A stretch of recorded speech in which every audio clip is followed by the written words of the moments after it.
saya membahas tentang subhanalladzi asra bi 'abdihi.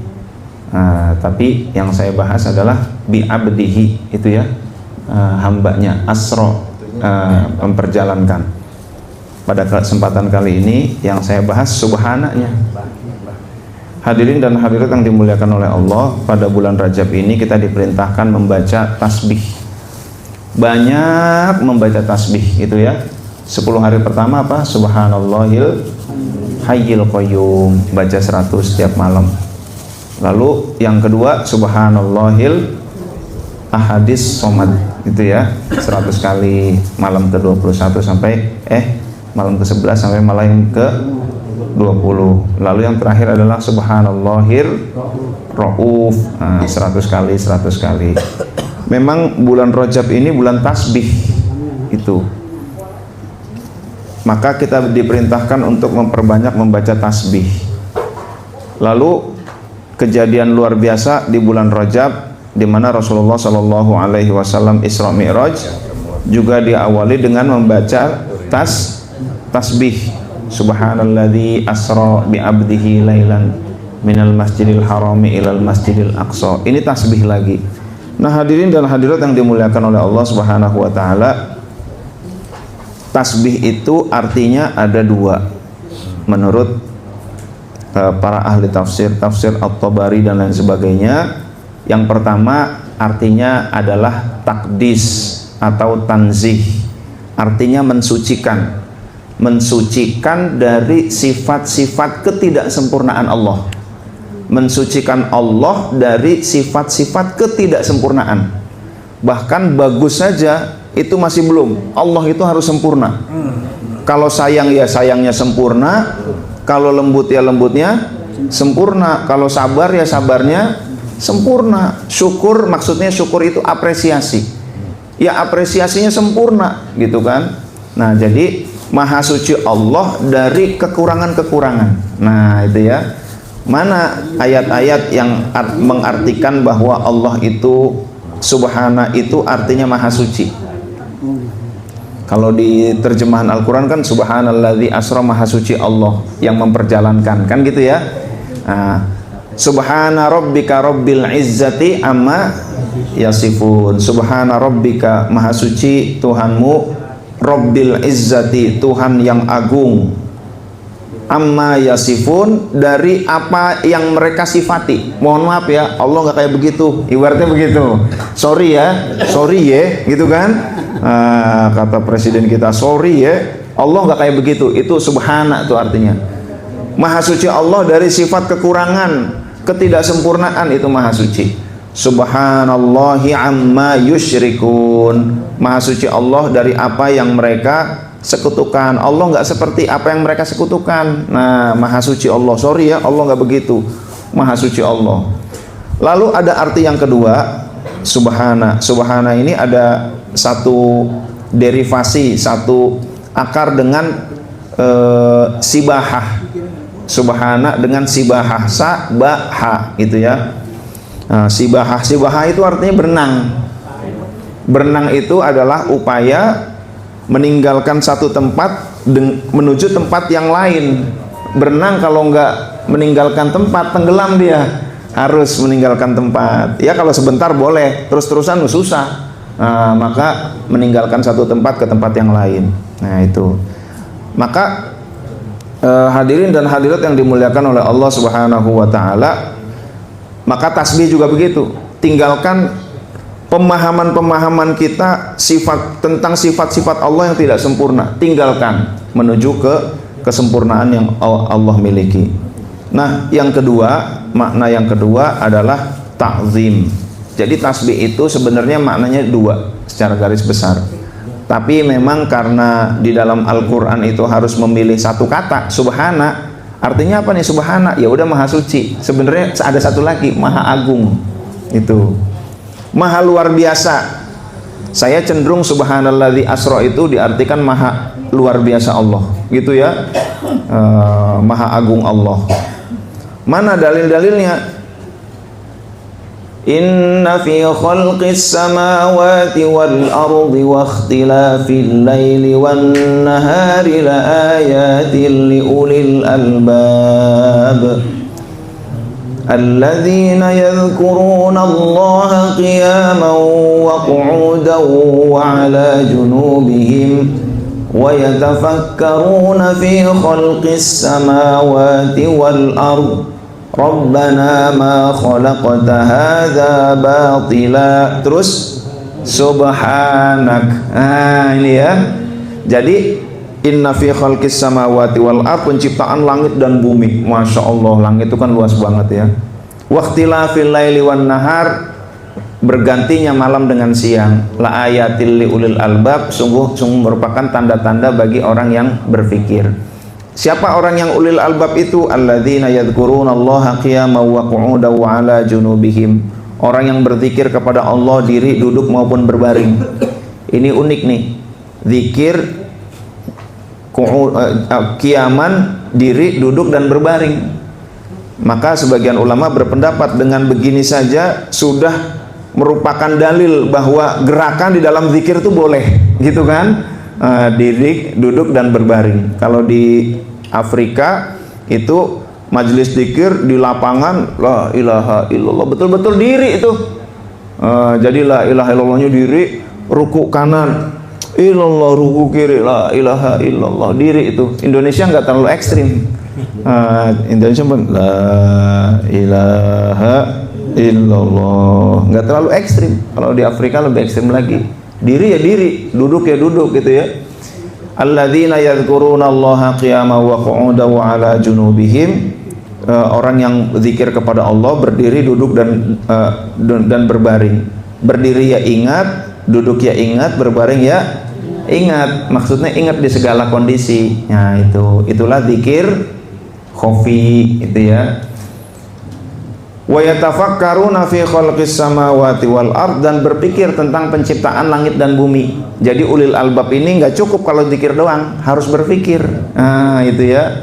Maka bagaimana cara mengamalkan, melestarikan, mengamalkan, melestarikan. LDTKN berpikir, gitu kan?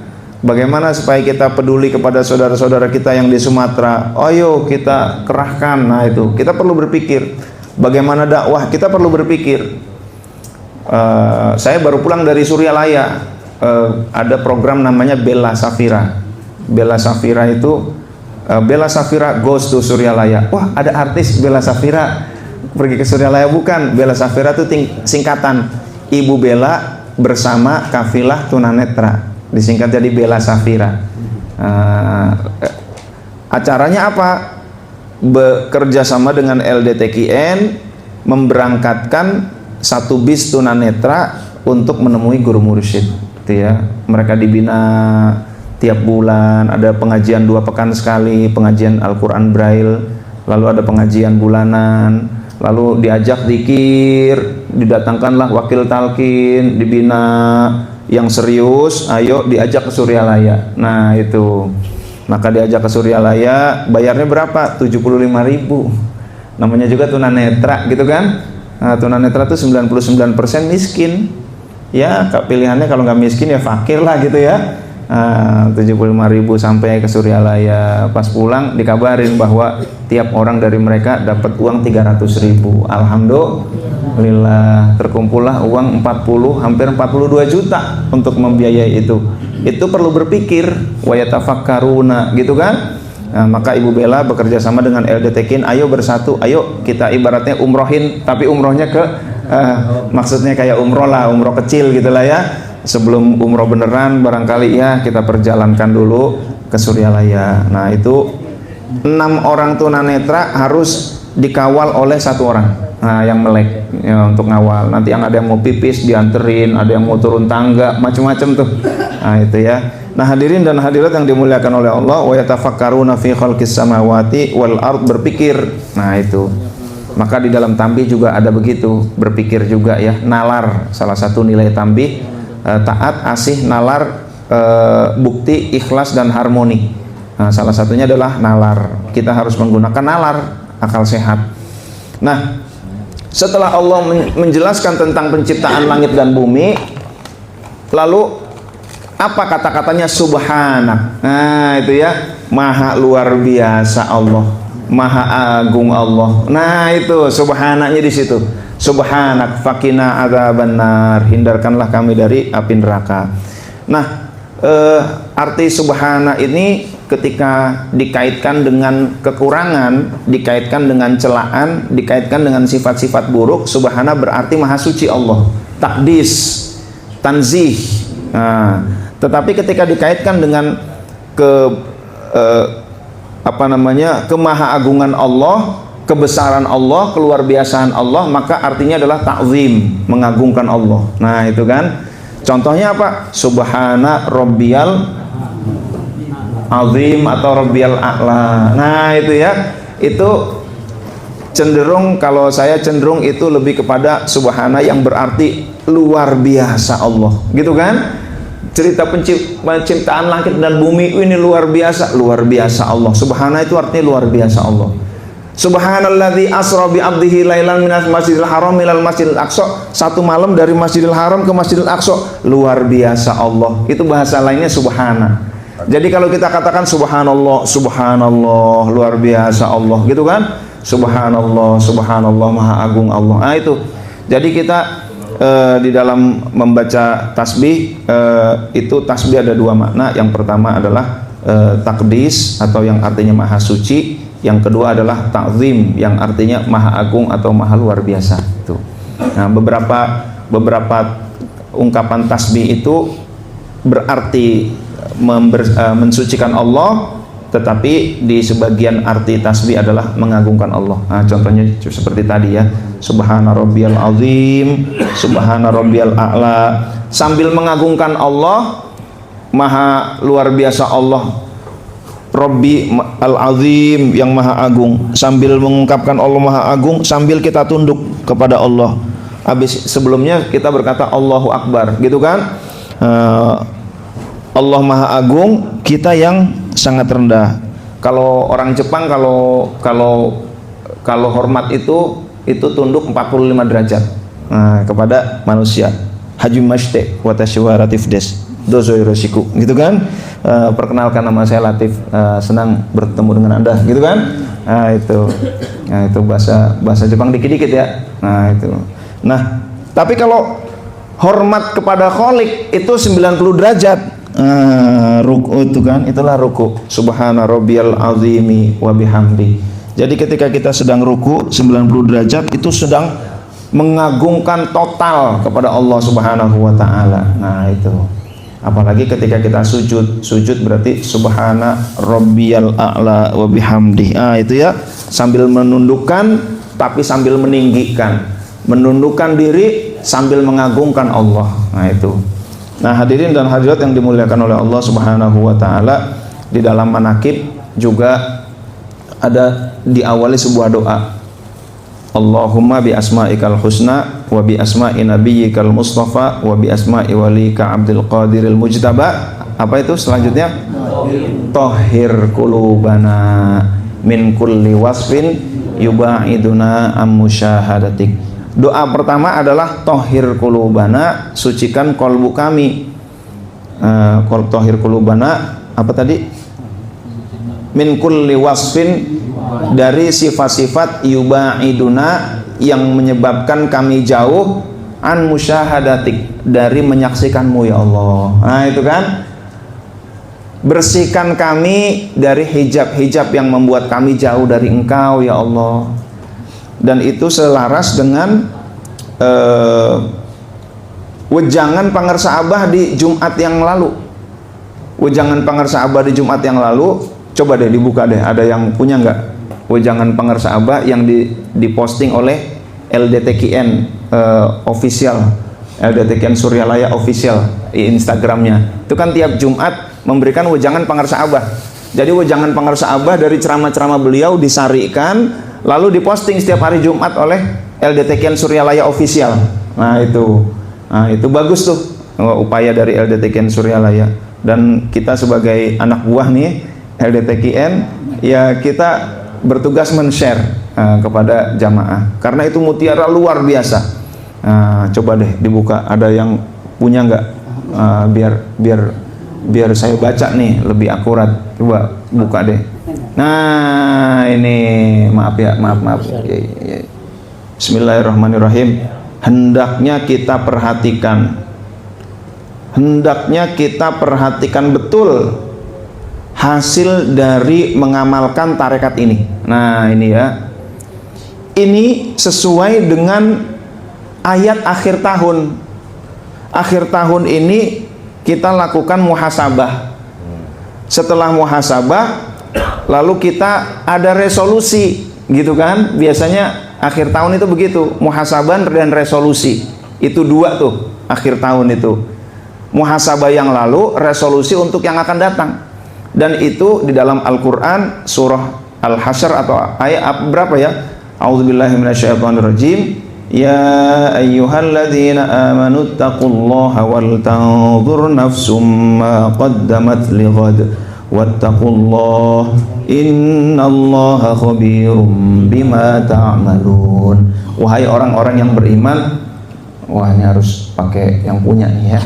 Wahai orang-orang yang beriman, ittaqullah, bertakwalah kepada Allah, wal tanzur nafsun, hendaklah tiap individu melihat ma qaddamat, apa yang sudah lalu, lighad, untuk diresolusikan di masa yang akan datang. Hendaklah tiap orang itu mengevaluasi untuk diproyeksikan di masa yang akan datang. Maka kita harus selalu mengevaluasi, termasuk LDTKN.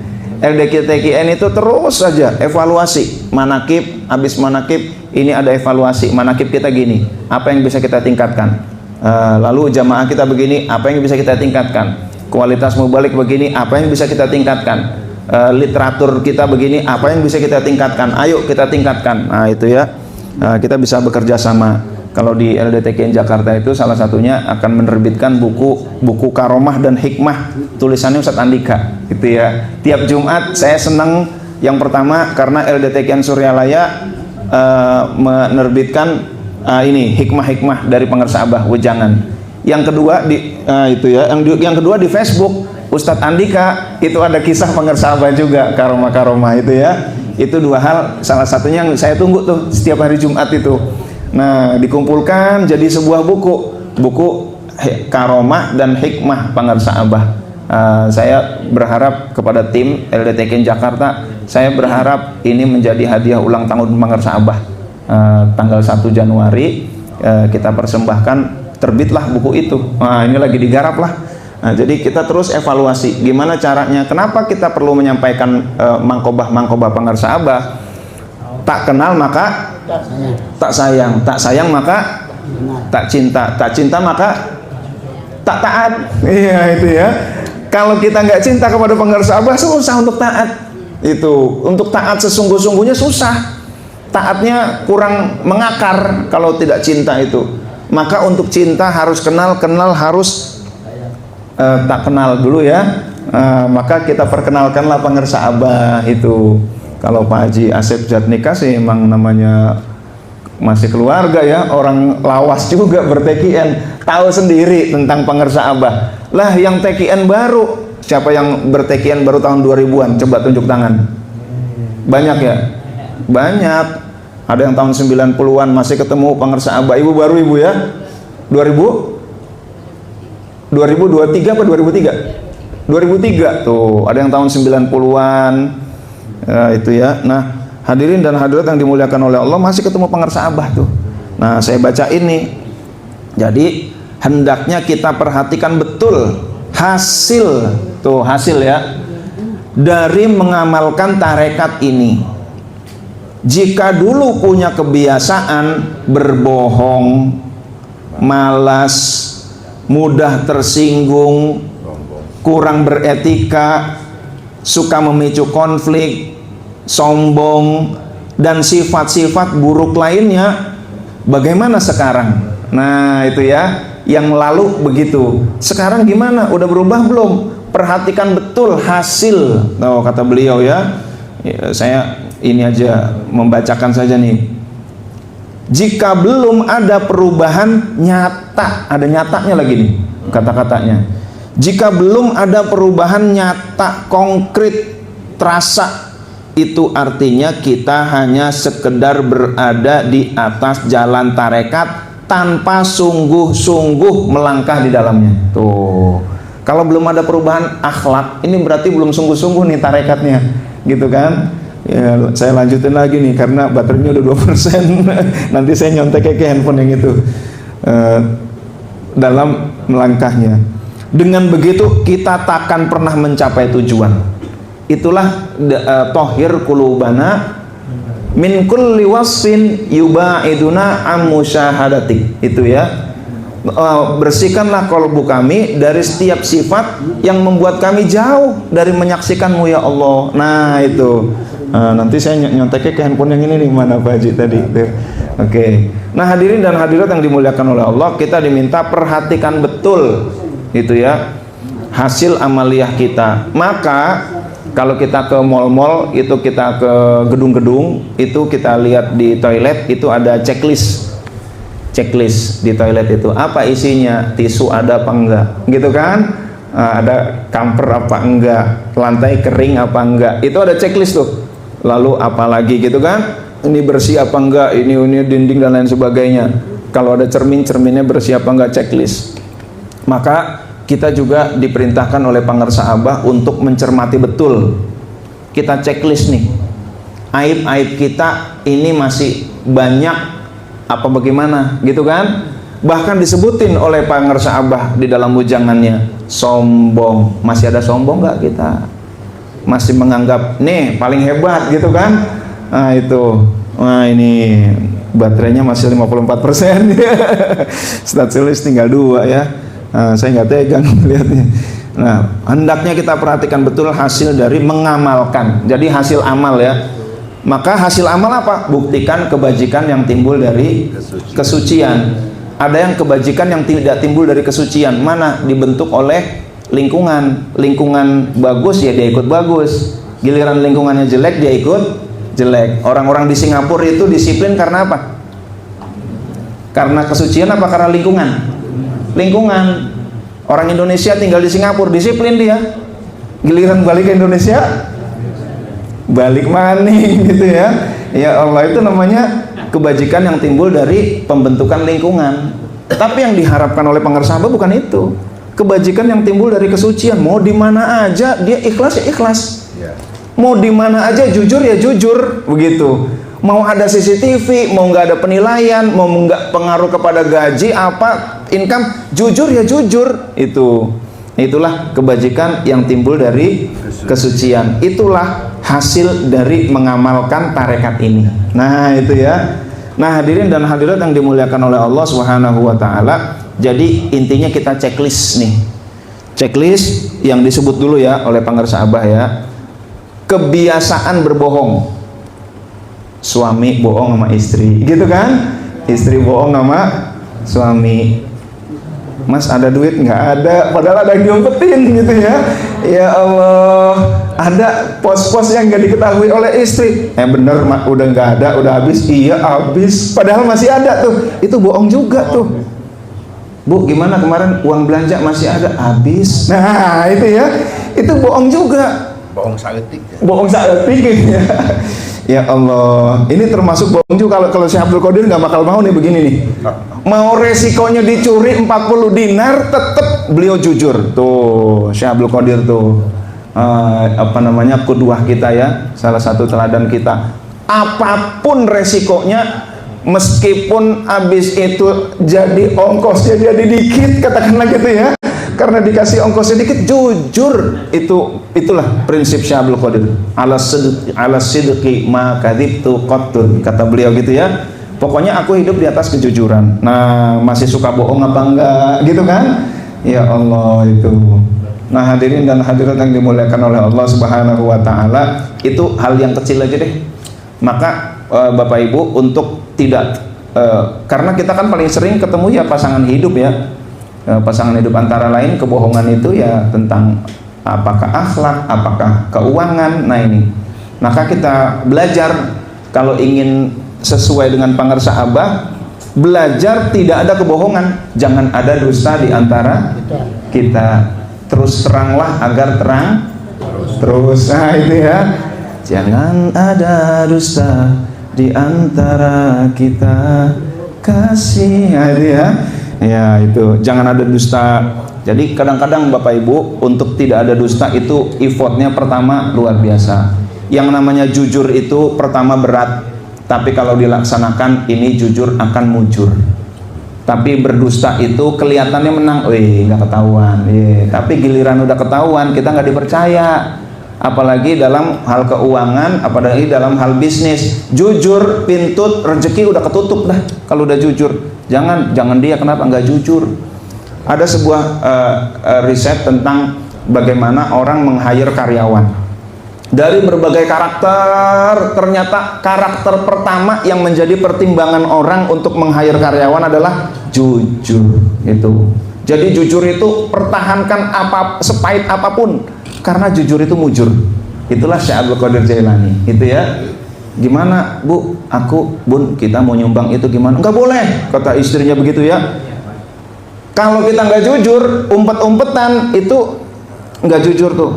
Aku pengen ini nih, beli ini gitu kan. Aku pengen traktir temen, aku pengen jalan-jalan. Tapi nggak jujur. Ada uang nggak jujur. Ya pertama sih menang, tapi giliran ketahuan, istri nggak percaya sama suami, suami juga nggak percaya sama istri. Akhirnya main umpet-umpetan. Nah itu giliran, ngapain nih gitu kan. Umpet-umpetan akhirnya nggak enak tuh, saling nggak percaya, akhirnya saling nimbun. Yang suami banyak-banyakan uang supaya nggak ketahuan istri, dibuang ke tempat lain, istri juga nggak mau kalah gitu kan. Lo begitu emang gue kagak bisa gitu kan. Ya Allah, akhirnya nggak bener deh, ujung-ujungnya pahit. Jujur itu Bapak, kalau nggak jujur itu ujung-ujungnya pahit. Tapi kalau jujur pertama pahit kelihatannya, tapi ujung-ujungnya manis.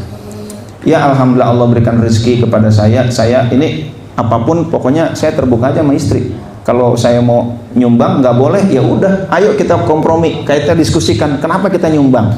Angka segitu, menurut aku segini, menurut kamu segitu, oke. Begini loh, kenapa segini? Ayo kita bicarakan gitu.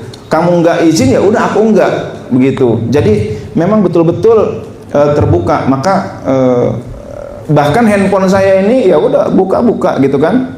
Ada yang handphone ketika dipegang sama istri keringetan gitu kan, wah isinya apa? Saya buka, alhamdulillah. Kadang-kadang jadwal saya dia malah yang ngingetin, Mas besok ada jadwal di sini. Oh iya, Bun, ini bukan nih Bun. Barangkali ada yang lupa gitu kan. Nah begitu pula tentang keuangan. Akhirnya dia ketika diberikan kejujuran, ketika kita percaya, akhirnya dia pun mengelola keuangan dengan baik. Nah, maka kalau jadi kita mendidik istri dulu, alhamdulillah kira-kira setahun ini. Dulu istri saya sering minta uang sama saya.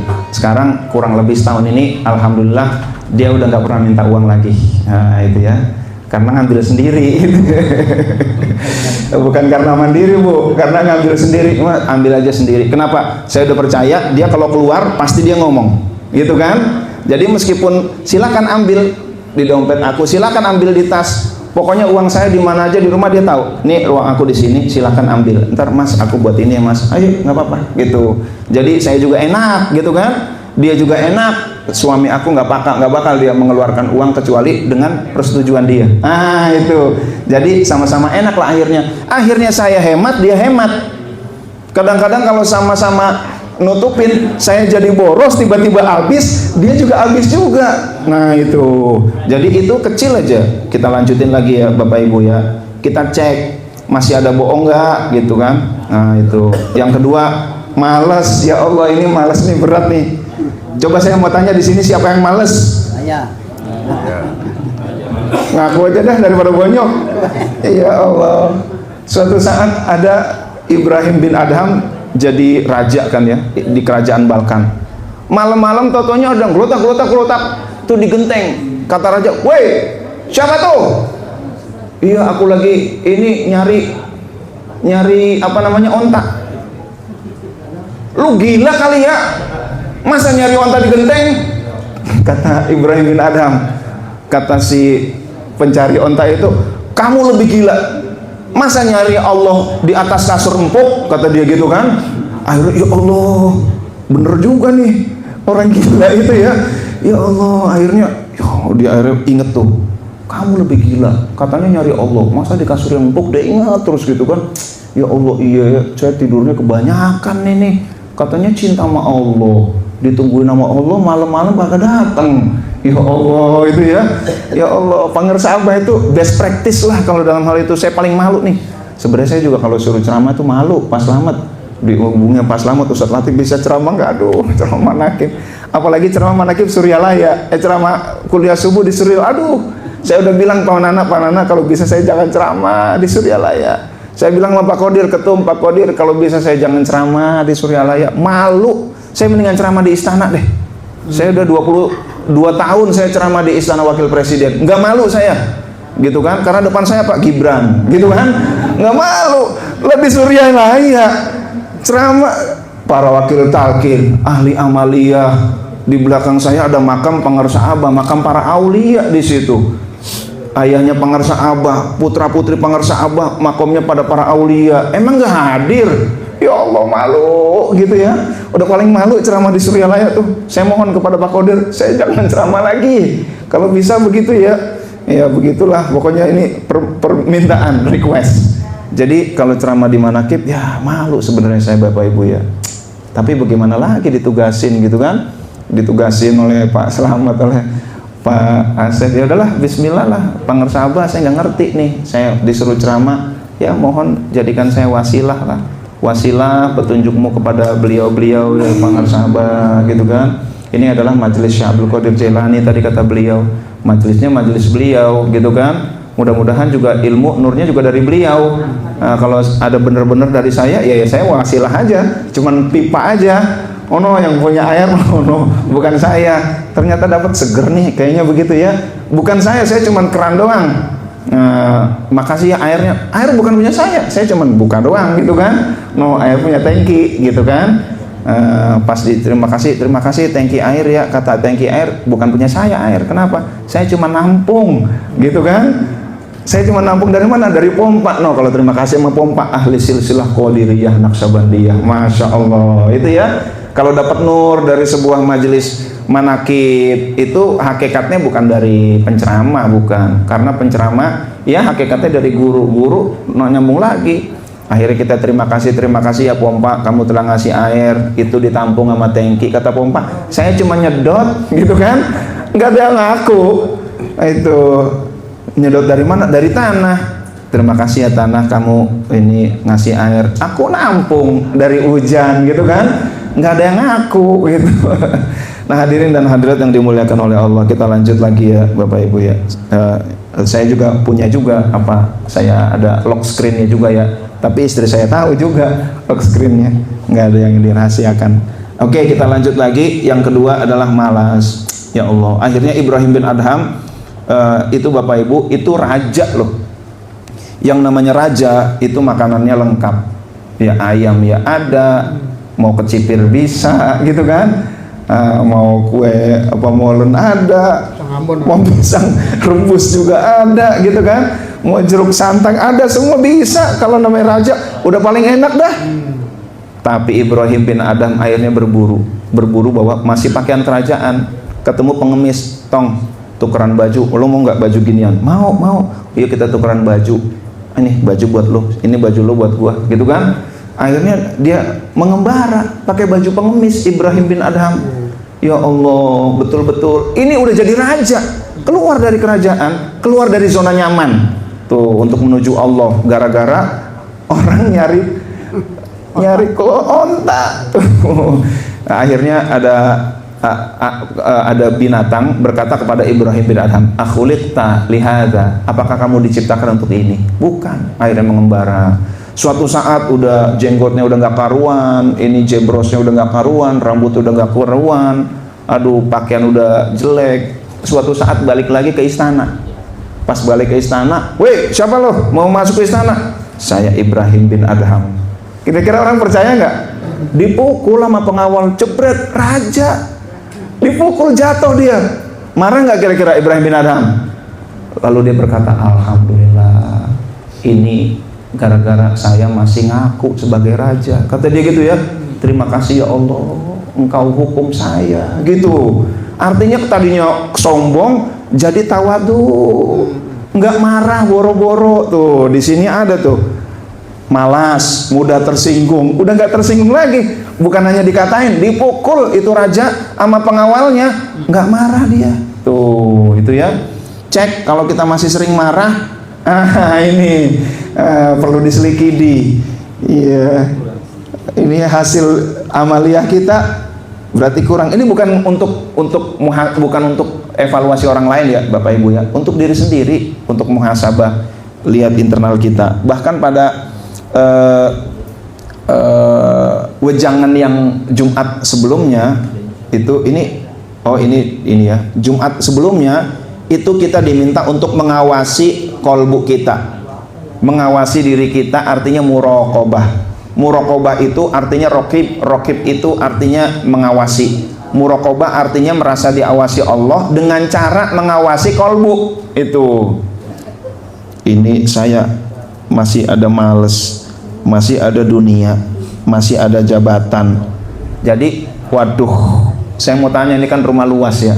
Jadi mau ditaruh lemari banyak juga muat gitu kan, mau ditaruh itu baju-baju bagus-bagus muat, ada kayu muat, ada perhiasan ada muat tuh. Ada rumah cuman 21, tipe 21. Lalu di situ kulkasnya ada 2, motornya ada 3, ada meja, ada sofa, lalu banyak perhiasan. Itu kira-kira sumpek apa enggak? Sumpek. Lalu orang mau masuk ke situ betah nggak kira-kira? Nggak betah, udah sumpek, panas, banyak barang, bisa diri aja bagus gitu kan. Begitu pula kolbu, Allah nggak akan bersemayam di kolbu kita kalau kolbu kita masih banyak dunianya. Itu jangan berharap Allah senang dengan kita, ada di kita. Artinya jangan berharap kita zikirnya itu bisa awet kalau masih banyak dunia dalam kolbu kita. Tengoklah ke dalam sebelum bicara, itu ya. Singkirkan debu yang masih melekat, itu. Tuhan ada di sini, di dalam jiwa ini. Berusahalah agar dia tersenyum. Ridho Allah, gitu kan. Nah, selama ada dunia, maka Allah nggak mau masuk. Dunia udah nggak ada, harta udah nggak dipikirin, jabatan udah nggak dipikirin. Tapi masih ada dirinya, masih ada egonya, keakuannya masih tinggi, Allah nggak mau masuk juga. Masih sombong, Allah nggak mau masuk juga. Ibrahim bin Adham, akunya udah hilang. Nah itu, maka dia pun menjadi kekasih Allah. Nah hadirin dan hadirat yang macan lagi ya pas gitu. Iya. Jadi yang disampaikan oleh pengarsa Abah kita lanjutin lagi Bapak Ibu ya. Mudah tersinggung, maksudnya marah gitu kan. Kurang beretika, suka memicu konflik, bukan hanya ikut konflik, memicu lagi. Padahal di dalam tambi udah jelas harmoni gitu ya. Ulah ngewa ka ulama anu sajaman, jangan membenci ulama sejaman. Pokoknya ulama siapapun, mau Habib mau bukan, mau dari Tegal, mau dari Jawa, mau dari Sunda, Papua, yang namanya ulama nggak boleh dibenci. Kalau masih benci sama ulama berarti nggak nurut pengarsa Abah tuh. Nah itu ya. Jangan benci karena daging ulama itu beracun. Kalau kita ngomongin ulama itu sama dengan makan daging beracun, itu lebih bahaya. Jadi kalau riba ulama itu lebih berbahaya. Nah ini godaan buat kita nih. Ya Allah, di era sekarang gitu ya, nurut nggak sama pengarsa Abah? Suka memicu konflik. Kenapa suka memicu konflik? Karena memicu konflik ini, orang yang paling buruk di muka bumi itu orang yang memicu konflik. Itu. Padahal pengarsa Abah, wa'tasimu bihablillah, ayo bersatu gitu kan. Nah ini senangnya konflik aja gitu kan. Nah ini nggak bagus. Sombong dan sifat-sifat buruk lainnya. Bagaimana sekarang jika belum ada perubahan nyata, artinya itu sekedar berjalan di atas tarekat tanpa sungguh-sungguh melangkah di dalamnya. Artinya apa Bapak Ibu? Kita checklist. Saya masih sombong, saya ini Bapak Ibu ini sarang penyakit aib gitu ya. Yang sombong ya saya, karena masih menganggap ada orang yang lain yang lebih rendah. Bukan hanya saya paling hebat, ada makhluk yang lebih rendah dari kita, kita udah sombong. Itu bukan manusia ya, makhluk. Ada makhluk yang lebih rendah dari kita, yang kita lebih mulia dari makhluk itu, berarti kita masih sombong tuh. Kira-kira yang sombong banyak apa enggak? Banyak ya Allah itu ya. Abu Bakar Siddiq ketika melihat ada daun-daun yang kering, ya Allah, ini enak daun kering. Kenapa? Dia kering habis, nggak ada hisab. Lah saya ada hisab, kata Abu Bakar Siddiq ya. Oh, luar biasa tuh. Sayyidina Umar termasuk 10 sahabat yang dijamin masuk surga. Jadi 7 dari 10 sahabat yang dijamin masuk surga ternyata sahabat kaya yang ahli berwakaf. Itu Abu Bakar Siddiq kaya. Ini nggak boleh ngelihat umat Islam jadi budak, itu nggak. Paling rajin membebaskan Abu Bakar Siddiq nih, termasuk Bilal. Umar bin Khattab kaya apa miskin? Meskipun tambelannya banyak, bajunya, tetapi beliau kaya karena beliau banyak mewakafkan tanah di Khaybar dan lain sebagainya. Sayyidina Umar bin Khattab ini jangankan manusia, setan aja takut sama Sayyidina Umar. Jadi Sayyidina Umar mau lewat jalan ini, itu Umar mau lewat gitu ya, genderuwo, wewe gombel, si manis jembatan Ancol, jin tomang, kuntilanak gitu kan, suster ngesot gitu ya, itu lewat semua tuh. Sayyidina Umar mau lewat, wah Umar mau lewat. Jangankan manusia, setan aja takut sama Sayyidina Umar. Ya Allah, adilnya luar biasa. Beliau panggul sendiri itu logistik gitu kan. Ya Allah, tapi beneran, bukan karena apa gitu ya, malam-malam nggak ada wartawan, nggak ada apa, beliau panggul sendiri logistik gitu ya, beliau anterin, nggak menyebut ini Umar, nggak. Wah, adilnya luar biasa. Tapi apakah ini Sayyidina Umar ini, Bapak Ibu, pipinya itu ada garis di sini, garis warna hitam, itu bekas air mata saking seringnya Sayyidina Umar nangis. Apa kata Sayyidina Umar? Seandainya ada manusia, ada panggilan Allah bahwa semua manusia selamat kecuali satu, saya takut saya itulah yang satu orang itu. Ya Allah, itu ya, itu kesombongannya. Meskipun gagah perkasa, setan takut semua kabur gitu kan, tapi beliau, ya Allah, itu lebih mulia dari aku, lebih mulia. Saya takut, saya paling buruk. Ya Allah, udah dijamin masuk surga. Kita merasa petani paling hebat, paling mulia. Jangan. Kalau kita menganggap ada yang lebih rendah dari kita, berarti kita masih sombong. Tuh, berarti kita sombong nggak kira-kira? Sombong. Yang malas siapa? Saya. Yang sombong? Saya. Yang dengki? Saya. Ciri dengki, ketika ada orang mendapat kenikmatan, set, kok dia? Nah, itu ya. Kenapa dia? Nah, itu dengki. Apakah karena orang lain dapat rezeki, apakah dapat uang, apakah dapat jabatan, apakah dapat kehormatan, apakah dapat pujian? Loh, kenapa dia yang dipuji, kenapa saya enggak? Kenapa dia yang dapat kesempatan, kenapa saya enggak? Itu ketika set, berarti masih dengki. Nah, itu sayalah yang suka dengki, saya yang sombong dan lain sebagainya. Bapak Ibu, tolong cari bukti-bukti bahwa kita ini banyak penyakit kolbunya. Nah, itu supaya apa? Supaya kita cek sekarang ini kita begini, nanti tahun depan kira-kira masih begini apa enggak. Kalau masih sama aja, malesnya masih sama, sombongnya masih sama, mudah tersinggung, kurang beretika, bohongnya masih sama, berarti tidak menjalankan tarekat dengan sungguh-sungguh gitu ya. Ya Allah, ini maka wejangan-wejangan dari pengarsa Abah mohon betul-betul diperhatikan, karena itu bagus-bagus. Beliau nggak cerita, wah nggak fana gitu kan, bako gitu, itihad, wahdatul wujud, enggak.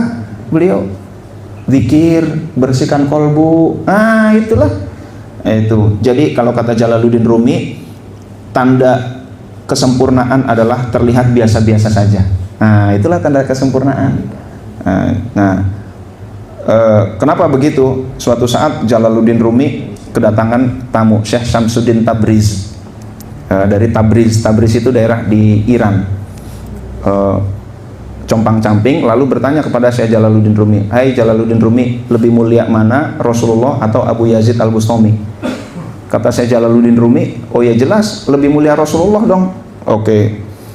Wahai Syekh Jalaluddin Rumi, Rasulullah itu masih bertaubat kepada Allah, masih menghamba. No, Abu Yazid Al-Bustami udah kata-katanya udah lain gitu kan.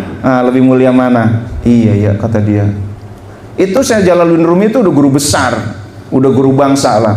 Menurut Anda bagaimana? Begini, Abu Yazid Al-Bustami baru nyampe begini, Rasulullah udah lewat, udah nggak norak lagi sama beginian. Kata saya Samsudin Tabriz, kesempurnaan itu justru terlihat dari kebiasaan. Artinya terlihat biasa, itu justru yang sempurna. Pangarsa Abah lihat wejangan-wejangannya enggak filosofis banget, enggak tasawuf falsafi, enggak, zikir sing seueur dikirna. Masya Allah itu ya. Tanya beliau yang sering menyaksikan, ada kumpulan kuliah subuh Pangarsa Abah sudah dibukukan. Saya baca itu udah dibukukan. Ya Allah, setelah saya baca saya sedih. Kenapa? Gak ngerti. Pakai bahasa Sunda. Ya Allah, sedih saya. Ini bagus tapi gak ngerti. Saya bilang tolong diterjemahkan nih. Kumpulan kuliah. Jadi Pangarsa Abah dulu kalau kuliah subuh beliau ada print outnya. Itu lalu dikasih. Ada yang ngumpulin itu print outnya. Kuliah subuh Pangarsa Abah begitu ya. Oke, kita lanjutin lagi ya. Jadi wah ini udah dari jam 12 kurang ya. Nah, jadi begitu dulu ya Bapak Ibu, intinya jam berapa sih? 11 ya. Nah, jadi intinya Bapak Ibu, Pangarsa Abah ngajak kita untuk audit penyakit kolbu, audit pribadi, tapi jangan mengaudit orang. Karena di dalam hikmah ke-65, jangan kamu rendahkan orang lain yang istiqomah mengamalkan wirid meskipun tidak ada tanda-tanda mahabbah maupun makrifat. Jangan kamu hina dia. Itu. Kenapa? Karena dia istiqomah aja udah merupakan penghargaan dari Allah. Aurat itu adalah award, gitu ya. Aurat adalah award. Aurat adalah penghargaan dari Allah. Dia bisa istiqomah, itu aja udah merupakan penghargaan dari Allah, meskipun gak kelihatan tanda-tanda. Jadi untuk orang lain kita husnudzon. Wah, dia meskipun gak kelihatan ada perubahan, gak apa-apa. Jangan kita audit orang lain. Oh, dia bisa istiqomahnya udah bagus, gitu kan? Meskipun begini nggak apa-apa. Yang penting dia istiqomah, berarti dia dapat award dari Allah. Nah, untuk diri sendiri harus galak, gitu. Kita galaknya kepada diri sendiri, tasawuf itu. Ya Allah, sayalah sarang bohong. Ya Allah, saya ya masih ada banyak saya bohongnya ternyata ya. Ya Allah, pengen berusaha bohong lagi. Kalau nggak bohong ya diajak bohong sama orang. Jangan bilang-bilang ya, nanti kalau ditanya ini bilang aja begini. Ya, kena lagi gua, gitu kan. Ini kan buat kepentingan bersama. Ya, itu lagi kena lagi kita. Ya, yang sombong saya juara males, saya juara sombong, saya juara apa dan lain sebagainya, juara. Pokoknya penyakit-penyakit kolbu saya juga masih banyak dengkinya, gitu kan. Jadi sayalah yang banyak penyakit-penyakit kolbu itu. Dengan begitu, Bapak Ibu, ketika yang kita ingat dari kita adalah kesalahan kita, yang kita ingat dari kita adalah aib kita, yang kita ingat dari orang lain adalah kebaikan orang lain. Nah, yang kita ingat dari orang lain adalah yang baik-baik dari orang lain. Ketika yang kita ingat dari kita adalah yang buruk-buruk dari diri kita. Kadang-kadang kita terbalik. Gue baik banget waktu itu gue begini, gitu kan. Tahun lalu itu gue udah begini tuh, nyumbang begini, wah gue paling baik dah. Giliran pada diri sendiri yang diinget di baik, giliran orang lain apaan dia, emang sih dia biasanya buruk. Tahu nggak tuh aslinya tuh keluar, gitu kan. Baik, sekali buruk yang diinget buruknya.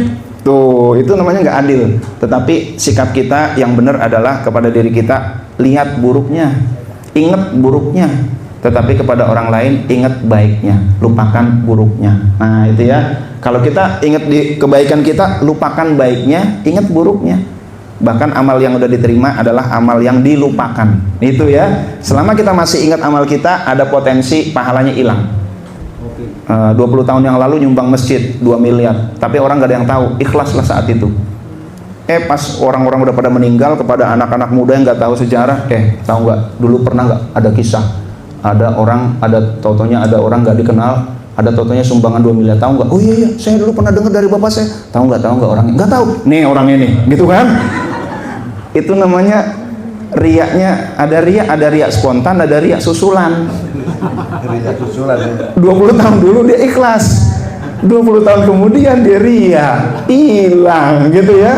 Ya Allah, ibadah kebaikan selama masih kita ingat, berpotensi hilang amalnya. Tuh, maka kebaikan kita lupakan. Kalau bisa kita sampai lupa.